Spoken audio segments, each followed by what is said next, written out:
Welcome to flight training. I'm your instructor, Captain Molina, but you can just call me Jess. This session, we'll get started with some basic controls. Sound good? First things first, let's get familiar with your surroundings. Don't worry, I've got the stick while you get your bearings. Out your side windows, you can see we have great visibility over Sedona today. This is Red Rock territory. Beautiful, isn't it?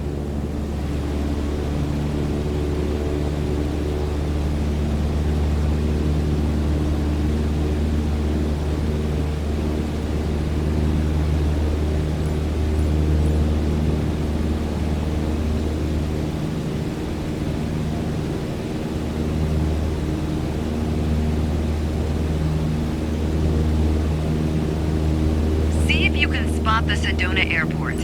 The runway should be a pretty easy landmark to find.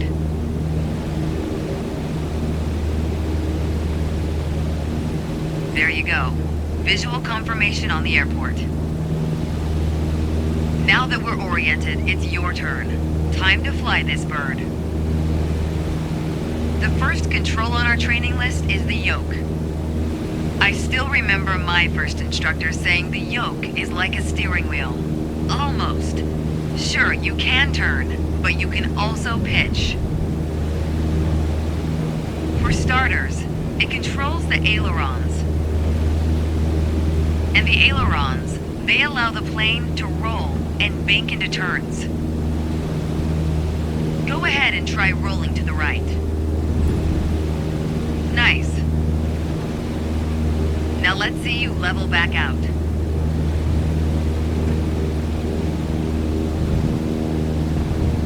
Good. Of course, the yoke also controls the elevator. And the elevator affects the plane's pitch, right? Pull back on the stick, the plane starts to climb. Give it a shot. The most valuable things in aviation are speed and altitude.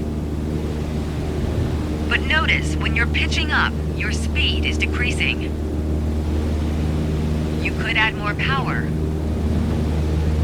Or for now, let's just pitch down. Just like that, your speed's picking up again as the nose pitches down. As you level back out, let's talk about another control, the rudders at your feet. Rudder pedals control the aircraft's side-to-side movement, also known as yaw. On the ground, those pedals are going to steer the plane left or right. Up here, they properly align us during turns. Try them out and watch the plane's nose skew to either side. Simple enough, right? Before we go on, let's bring the plane back to straight-up flight. Make sure your dashboard is aligned 3 to 4 inches below the horizon for a cruise attitude.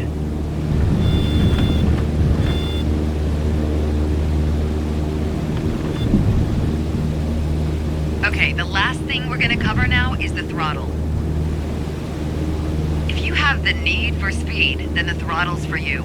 Full control over the power output of the engine. Let's see what happens when you cut all the power.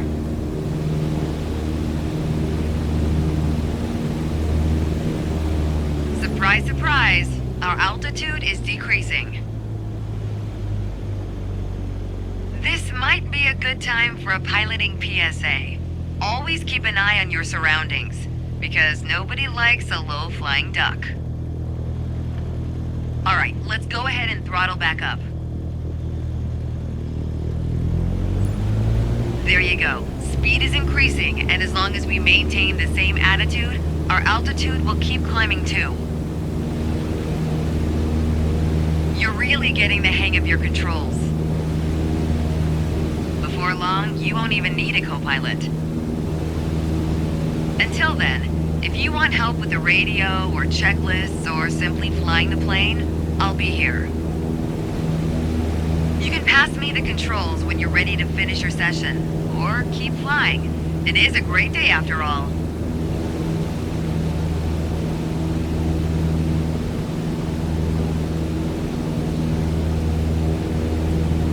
All right, I have control. Good job.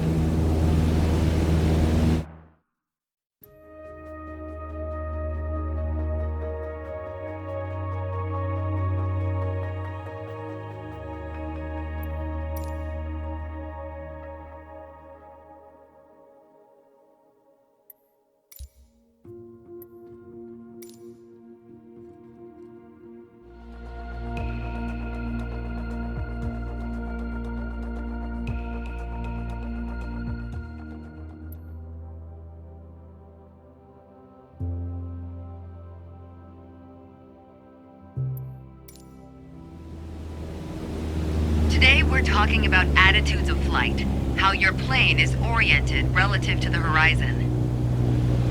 If you look outside, you can see the cockpit is just about 4 inches below the horizon line. We're flying straight with a decent rate of speed. This is the cruise attitude.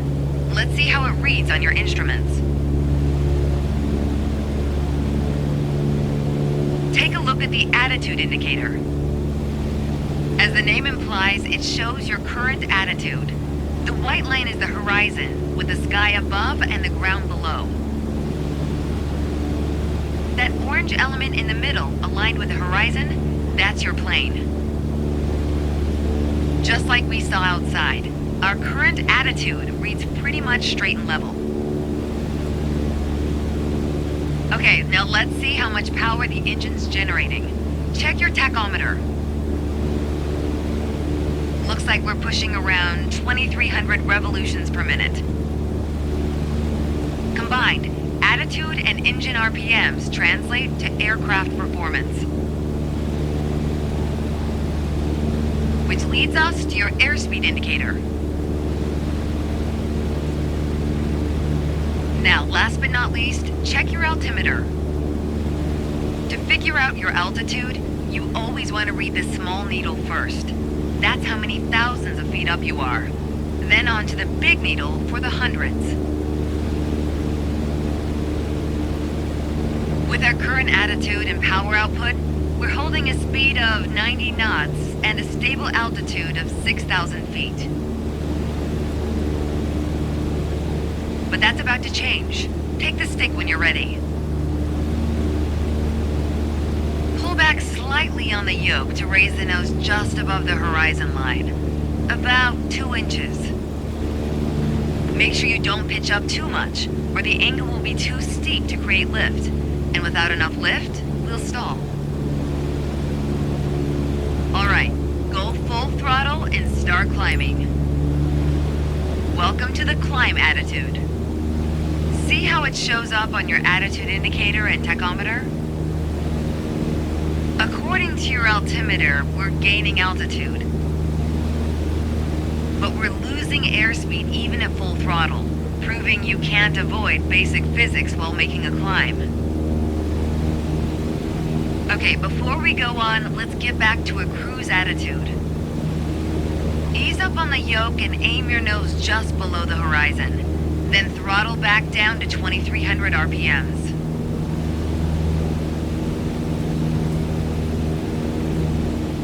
Nice job. We're now set up with the same attitude and power we had at the top of our lesson. Next up is the descent attitude. Start by reducing your RPMs to 1,800. Then drop the plane's nose a bit further below the horizon.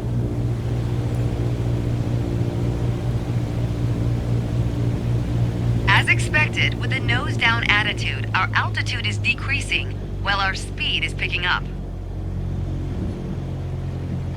Why don't you get us back to a cruise attitude, and we'll hit the last part of our lesson.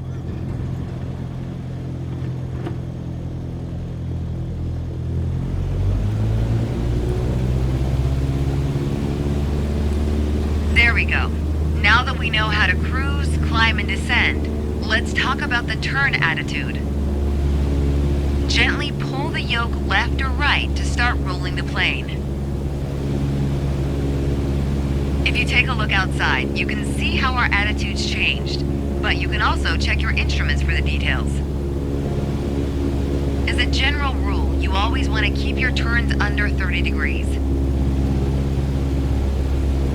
At the top of your attitude indicator, there's a series of notches representing 10 degrees each.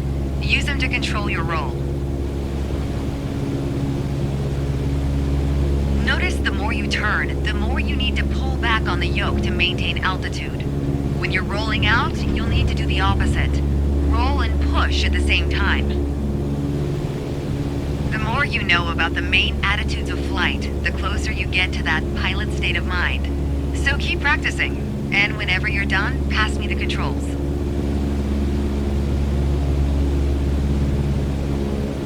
Thanks, I've got control now. Well done.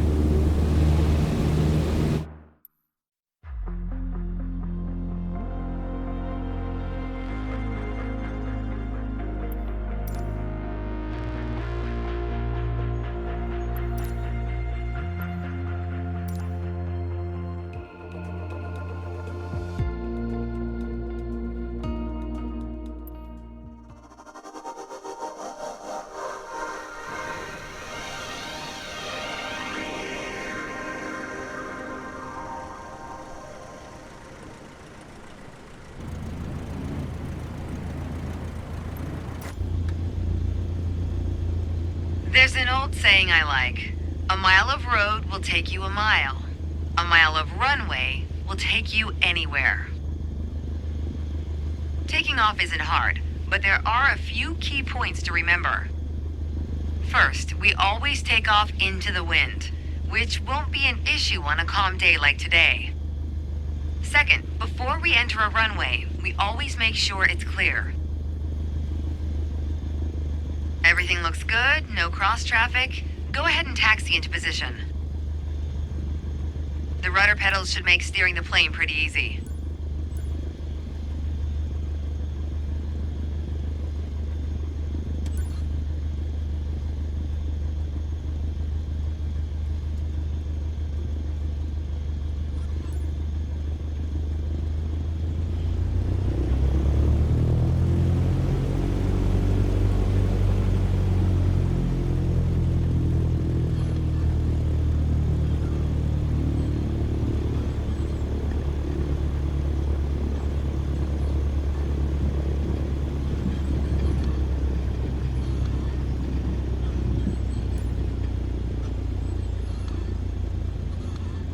All right, let's do this. Apply full power and I'll walk you through the takeoff as we go.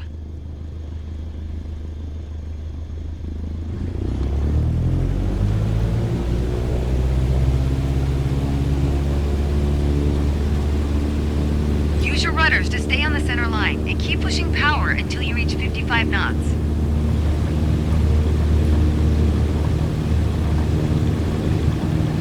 Good. Now gently pull back on the yoke. Line up the top of your instrument panel so it's a couple inches above the horizon. That'll pitch us up and set a good climb attitude. And we're airborne.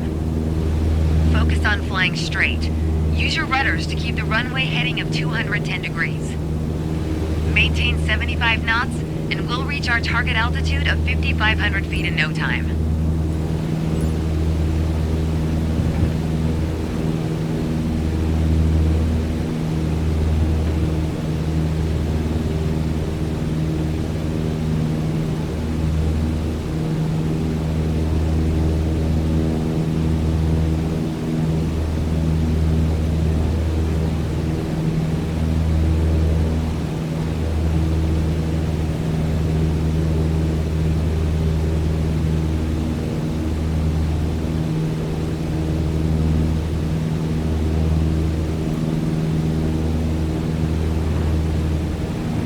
Ah, 5,500 feet, a nice safe altitude for part 2 of our lesson. Straight and level flight. First step here is adjusting our attitude. We're in a cruise attitude, pushing max power. To stay level at our target altitude, let's start by easing the throttle back to 1,800 RPMs.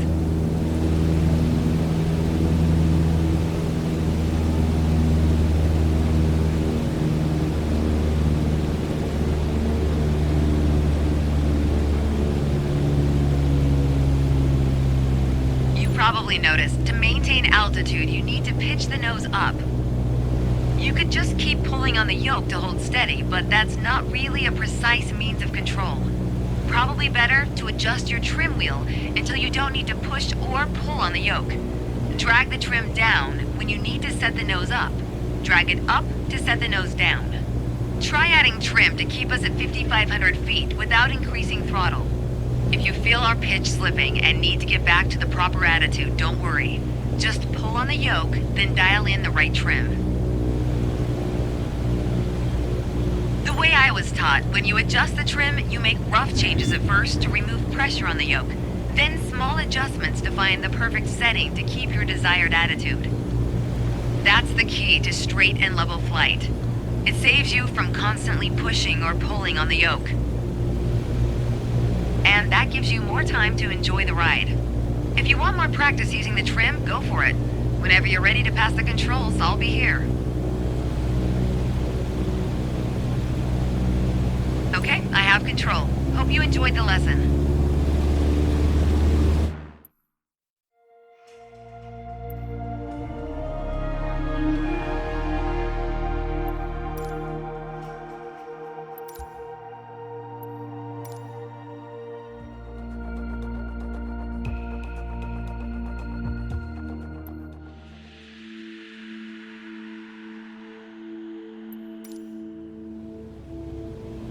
My first instructor used to say the best part of flying is landing in one piece.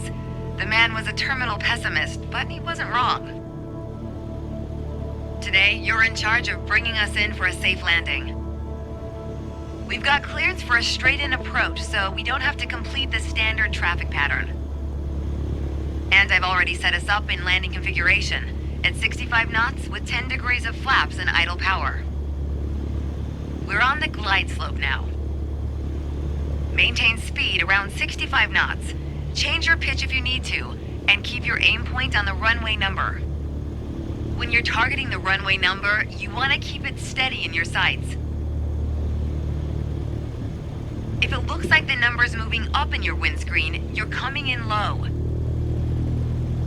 You'll need to add a bit more throttle to get back on the slope. If it looks like the number's moving down in your windscreen, well, then you're too high. You'll need to add flaps to increase your rate of descent, but you'll also need to push forward and trim to change your attitude and maintain the same speed.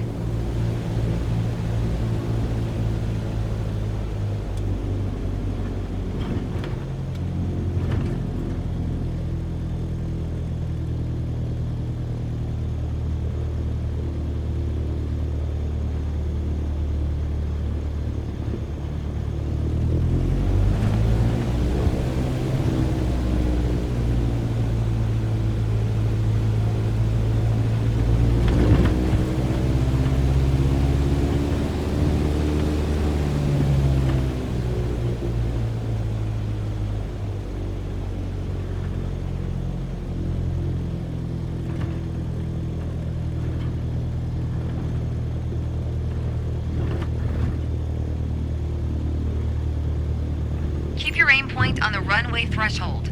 When you're 10 feet above the runway, it's time to flare. Once we pass the threshold, shift your aim point to the end of the runway. Then, pull back slightly on the yoke to aim the nose just above it.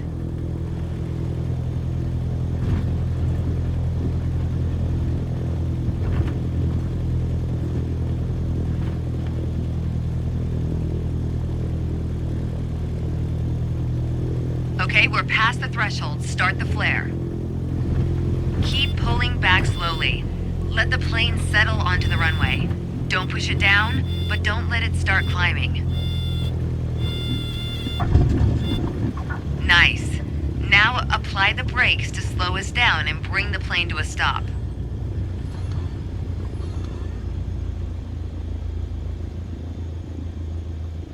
Great job. As they say, any landing you can walk away from is a good landing. But if you can use the plane the next day, it's outstanding. Landings can be hard, even for seasoned pilots. Trust me, don't hesitate to practice. After all, that's what we're here for, right?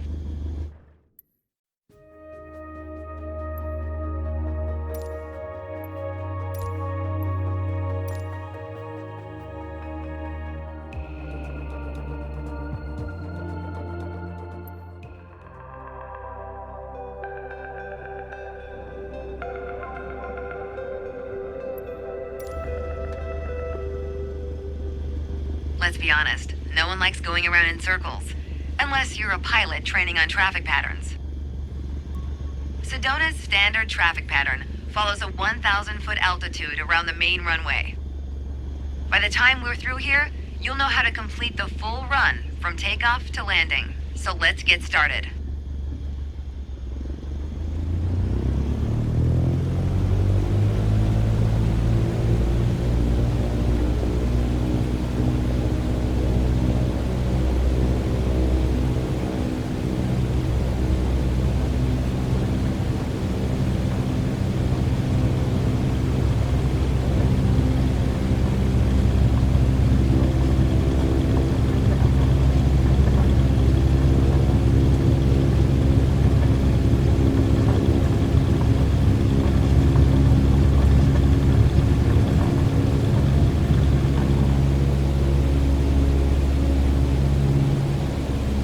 When we're up, keep us aligned with the runway and climb to 5,400 feet.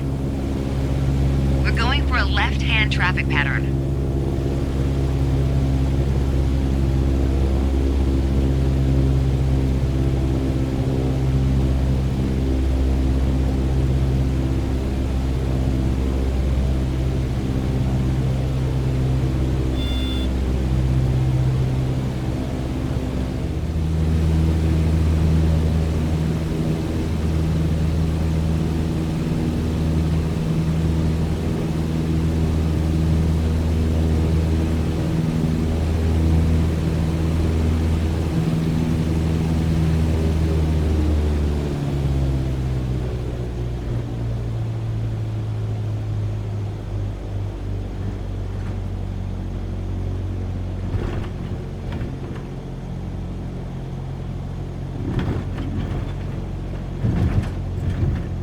Once we reach altitude, you're gonna start turning left 90 degrees toward a 122-degree heading.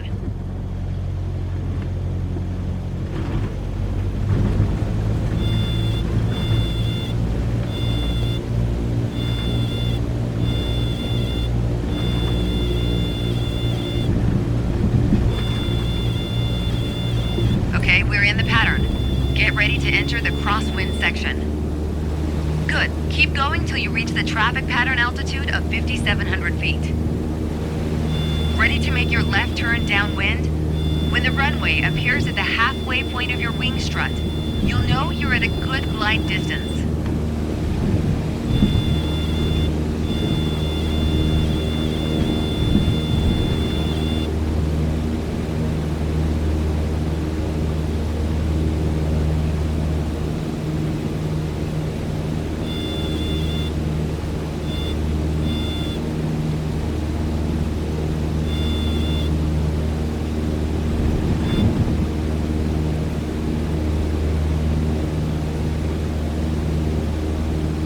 We've got the wind at our back now. We're on the right track. Lower your nose to a cruise attitude and reduce power to 2,100 RPMs. Once your speed is in the white arc, add 10 degrees of flaps to prep us for landing. Now's not a bad time to check if the runway is looking good. And, it probably goes without saying, always watch out for other planes entering or exiting the pattern.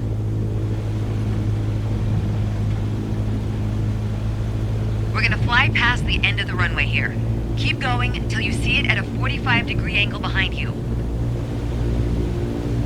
That's your cue to turn left again, onto the base leg.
power to idle to start losing altitude and maintain cruise attitude. Keep an eye on the runway as we get ready for our final turn. That'll also keep our speed around 65 knots.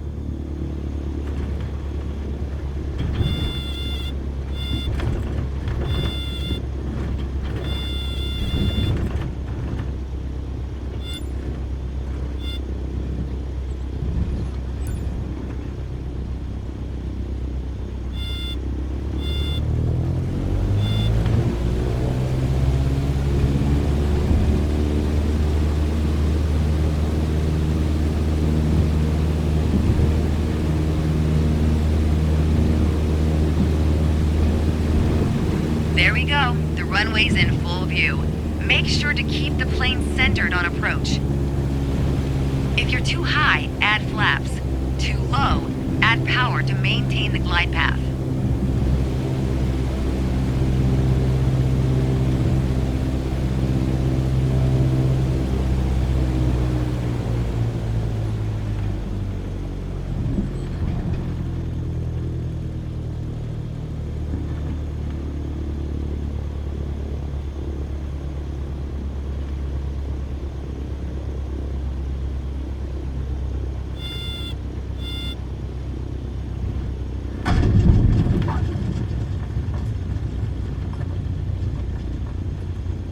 Way to stick the landing. Now, just apply the brakes to slow your roll.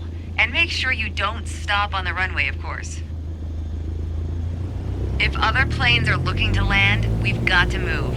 Take one of the taxiways on the right.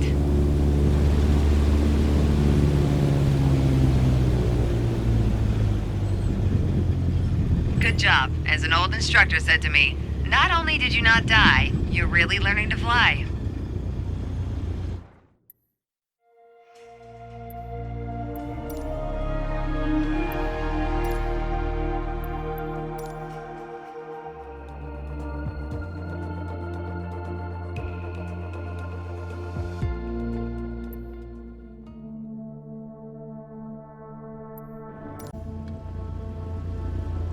It's time, your first solo flight. I'll be watching from the ground in radio contact if you need me, but something tells me you won't. Your goal is to complete Sedona's left-hand traffic pattern on your own. Remember what we covered in our previous sessions, and you'll be just fine. Good luck. See you on the other side.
Great job. There's always room for improvement, that's life, right? But you did it all on your own. You're on your way to becoming one hell of a pilot.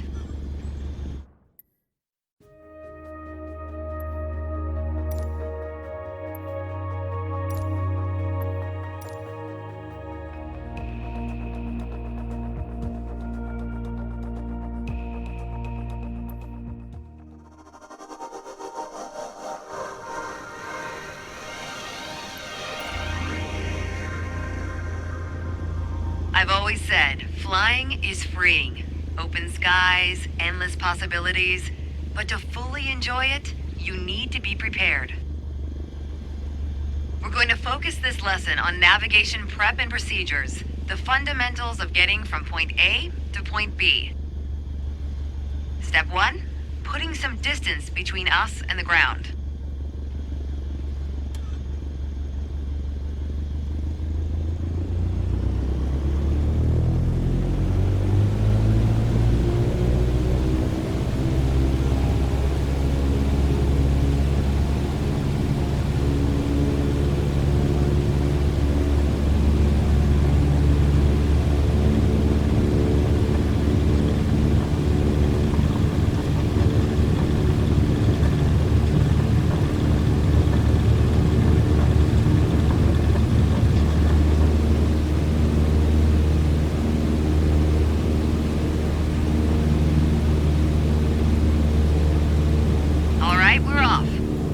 Keep climbing around the airport till we reach 5,800 feet.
Without saying, but good navigation starts with good departure prep. Let's set up the aircraft for the first leg of your trip.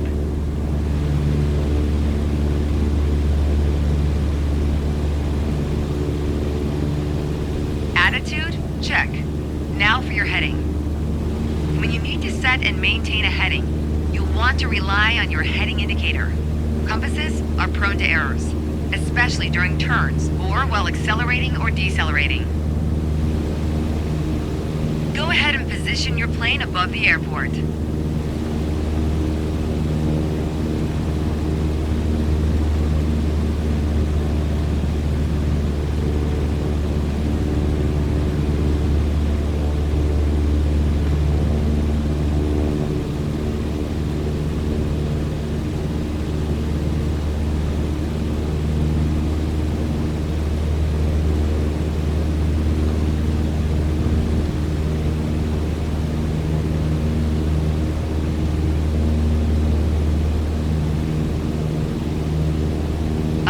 One last bit of departure prep.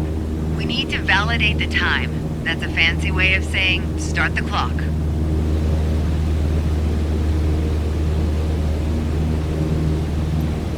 On the nav log, you can see our next waypoint, Munns Park, is at a 41-degree heading about 5 minutes away.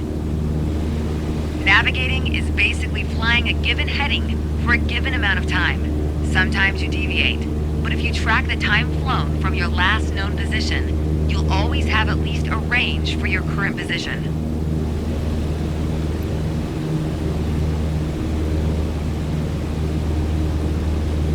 We all know speed can increase or decrease depending on the wind. That's why at your next waypoint you'll want to compare your estimated time en route with the actual time flown. Validate your estimate and your progress.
According to the nav log, we've got one more stop, Flagstaff Pulliam Airport. An easier way to navigate is to follow identifiable landmarks like highways. And just so happens we have one below us.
Flagstaff Pulliam airspace.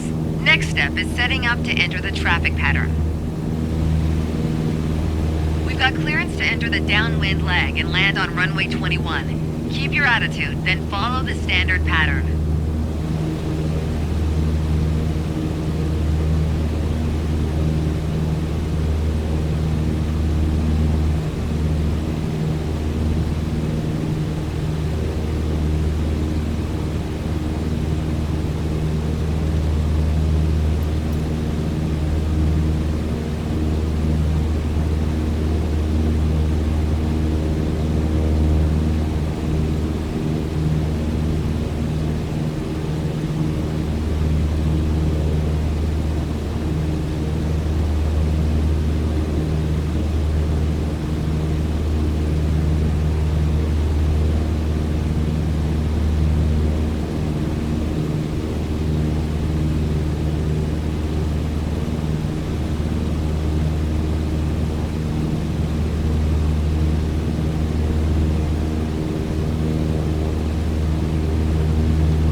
Nose to a cruise attitude and reduce your power.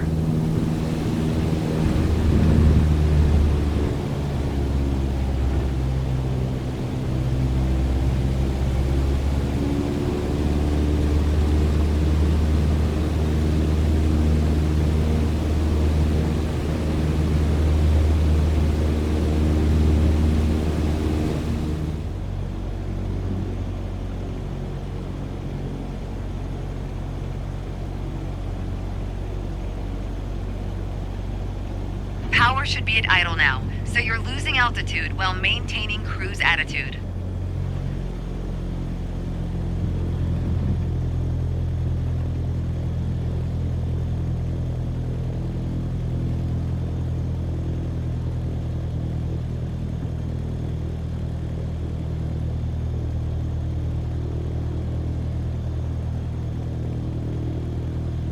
Finally, a landing on runway 21, and we'll call this one done.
Alright, successful VFR flight in the books. Not bad.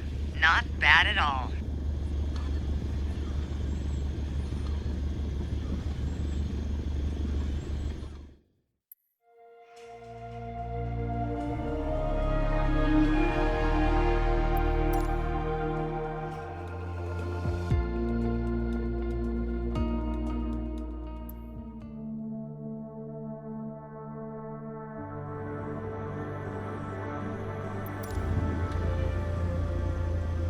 Are you ready for this? You are going solo on a full VFR flight. You'll be departing Flagstaff Pulliam Airport, handling every navigational step on your way to Sedona. From takeoff to touchdown, it's all you. Don't worry though, even if I'm not with you in the cockpit, I'm always with you in spirit.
back, and well done.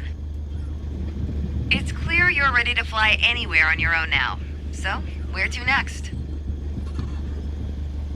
Some people say the sky's the limit. I say, it's just the beginning.